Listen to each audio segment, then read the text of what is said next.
The debate is not whether you like this series, it's whether you like this show or the 2004 movie with Jim Carrey. Go ahead, debate in the comments section, I want to see it. Now tear each other apart.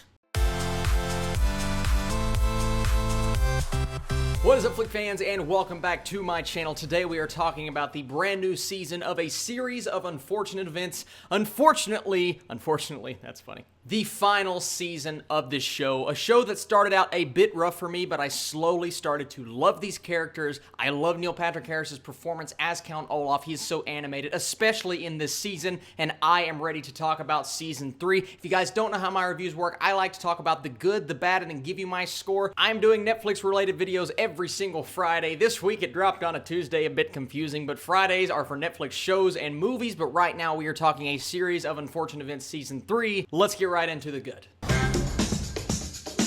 After foiling many of Count Olaf's dastardly plans and disguises, the young siblings might finally discover the truth about their parents' mysterious death. That is the premise of this entire season, as that emotional through line runs throughout the entire thing, as it has for the first 2 seasons. Like I said, I started with season 1, and the first 2 episodes, I had to get used to the style. This is a tone, it's a style of filmmaking, if you will, but it's also a style of show that if you're not into it within the first 2 episodes, I would give it time. I would say this is a show that you have to at least give 4 or 5 episodes to, because it takes a while to get adjusted to this style of storytelling, because it's very out there. It's a bit cheesy at times. It is not realistic whatsoever, but I think that's the beauty of what this show really brings to these characters and this story. This is a story that I read these books as a kid. I was never able to finish them. I got to a certain point when I was younger, and I just kind of left off. I never picked it back up again, and the point that I got to actually happens in season 3, so I didn't know how this was going to end. The end surprised me as much as it did anyone else, because I never bothered to look up how it ended. I never bothered to finish the books. That's a strike on me. But you know what? It's kind of cool in a way, because I got to pick up with this show and watch these characters that I had kind of grown up with and kind of had ideas of how it was going to end. I finally got to see the ending after years and years and years. And I will say, the ending to this season, not to skip all the way, but it was actually very satisfying. I liked what happened to the characters. It was a bit ambiguous, as you would expect it to be. It's a series of unfortunate events. Of course it's going to be ambiguous, but not in a way that left you really upset or really wanting more. It was satisfying, and it had to be, because like I said, this is the final season. The entire plot against the orphans throughout the entire run of the series has always been interesting, but in this season in particular, with all of the new characters and the people joining along, that makes it even more interesting, and you even get more time to flesh out certain stories within the henchmen. The henchmen have always just kind of been the henchmen. They've been there, they've done their thing, they've done exactly what Count Olaf tells them to do.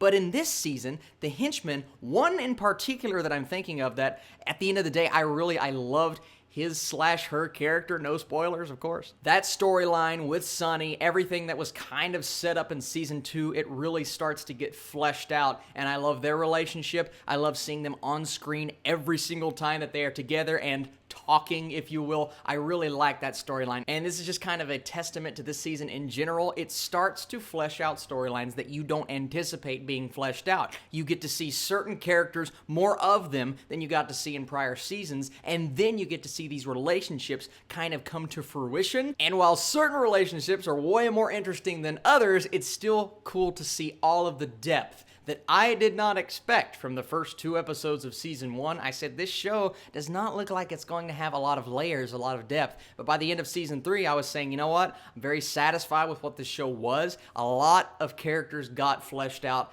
and that is good storytelling. And just in case you're watching this review without watching this series, I encourage you to watch it, but just know, it's way over the top. It's way more cheesy than you even anticipate it being. And here's the point in the review where I'm going to encourage you to make a decision. I need you guys to decide which season was your favorite. Was it season 1, season 2, or season 3? Comment down below. Let me know if you haven't seen season 3 yet. Are you looking forward to it? I have to say at this point in the review, just from sitting and writing out notes and thinking about it, I think season 3 is actually my favorite season of the show. I think this is the best character development we have gotten. It's the best writing. It's the most interesting. I love when they include the metaphors and the puns. It's that series of unfortunate events style that you love so much. There is more of it here, but not enough to where it gets overwhelming. There is enough to where it seems kind of creative, and it's just really smart. The dialogue in here is so witty. It's so different. It's a show unlike any other. It's a show unlike any on Netflix, and that's a rarity, honestly, because there are a lot of shows on Netflix that are great, but a lot of them are kind of similar to others. I have to say, Neil Patrick Harris was fleshed out. He had enough time. There were multiple hours of his performance, so we got a lot of time to flesh him out. Yes, it may be cheating, but I do think he's really good as Count Olaf, and he really nails it in this season. Like I said, this is, I think, his best performance we have ever seen from Neil Patrick Harris. Not just him as Count Olaf. He is so great in this season. He shows emotion. He shows that fierceness that we love from the first two seasons, but there is more to them. And yes, we get them dressing up as different characters and Count Olaf playing different personas. We don't get it as much as Season 1 and Season 2. Season 1 and 2, he was always somebody else. He was always somebody different.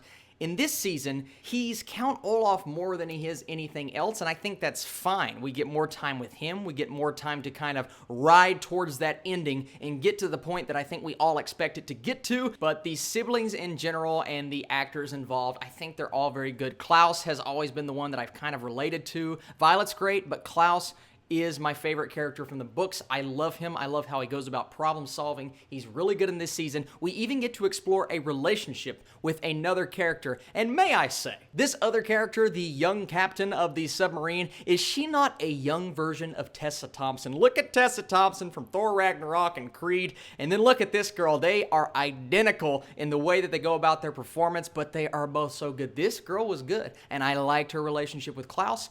I thought it worked. Some annoying characters that are annoying because I think they need to be with the story. If we're talking about the little Girl Scout character that kind of comes along for the journey, yes, she's annoying. Yes, she gets in your face, but she is a very good actress and she does exactly what she needed to do. I think that character was supposed to come across that way, and regardless of if you like her as a character, you have to like her performance because she kind of nailed it. She had the screen presence. She is a good actress, and I can't wait to see what she does in the future. Maybe play a character that's not as, in your face. Time periods and color palettes, the creativity that goes into the series. It's not just, oh, we are bringing this book to life. We are bringing this book to life, but it really feels like you're in another world, in another reality, if you will. And I love how they do that, and I love how they play that with these characters and make them just over dramatic, over exotic characters with really inventive dialogue, and I think the inventive dialogue is what makes you to continue to come back to this series as an audience member that wants to keep watching and seeing where these characters end up. Look, Count Olaf is great. The Baudelaires continue to break your hearts as characters. I love all of the different twists and turns, the directions that they take, and every decision made I thought worked for the story, and it worked for how they went about telling this story, and I really, really like what they did with Season 3. The episodes, there were less episodes, but they were a little bit longer, especially towards the end. I thought that worked. The man with the beard with no hair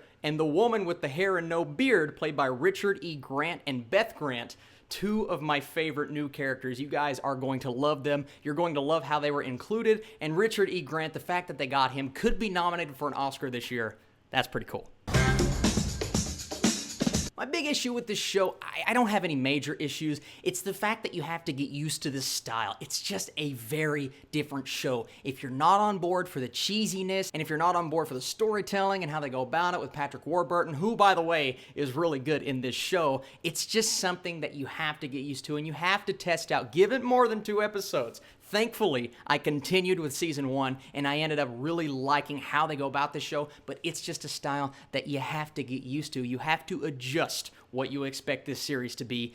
It's very different. The way that they handle Sunny, I've never been able to talk about this, I've always had like a slight issue with it. It's a bit off-putting because her mouth is moving, but it's not really moving and the words are coming out. You can see what the words are. It's very different. And I wasn't on board at first. I still don't know if I'm completely on board. It's fine. It's just something that you're either going to like or you don't like. I'm kind of in the middle. It's not a bad thing. It's just a decision that you have to accept or you won't get through the the show because it happens more often than not. And then the ending, it's very ambiguous in a sense. Now, a lot of storylines are closed off. You get definitive storylines for most of our characters, but there are still those open plot threads that we will never know the answer to. We will always be wondering.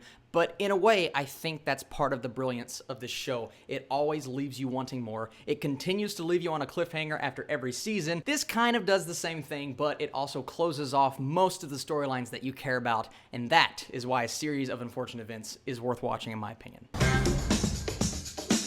So at the end of the day, this last season has some of the best episodes we have seen yet, some of the best moments, some of the best characterizations. It's that happy, sad feeling that we've loved from seasons 1 and 2. It continues over into season 3, but in my opinion, this could arguably be the best season we have seen yet, and that is why I'm going to give a series of unfortunate events, season 3, an 84% really good season of television. You guys have to watch season 1, and the episodes even clock in at 45 minutes on average. That is not too bad at all. Thank you guys so much for watching this review. I really enjoyed this season. I cannot wait for the next batch of Netflix content coming out this Friday. We have Young Justice. We have my first theatrical reviews of 2019, which I'm very excited about. Thank you guys for watching my most anticipated video, all of my top 10s, and definitely take a look at my Patreon page. I am counting down all of the things that I haven't yet on my YouTube channel on that page. You guys are the absolute best. Join me this Friday for more Netflix content reviews, and I'll catch you later.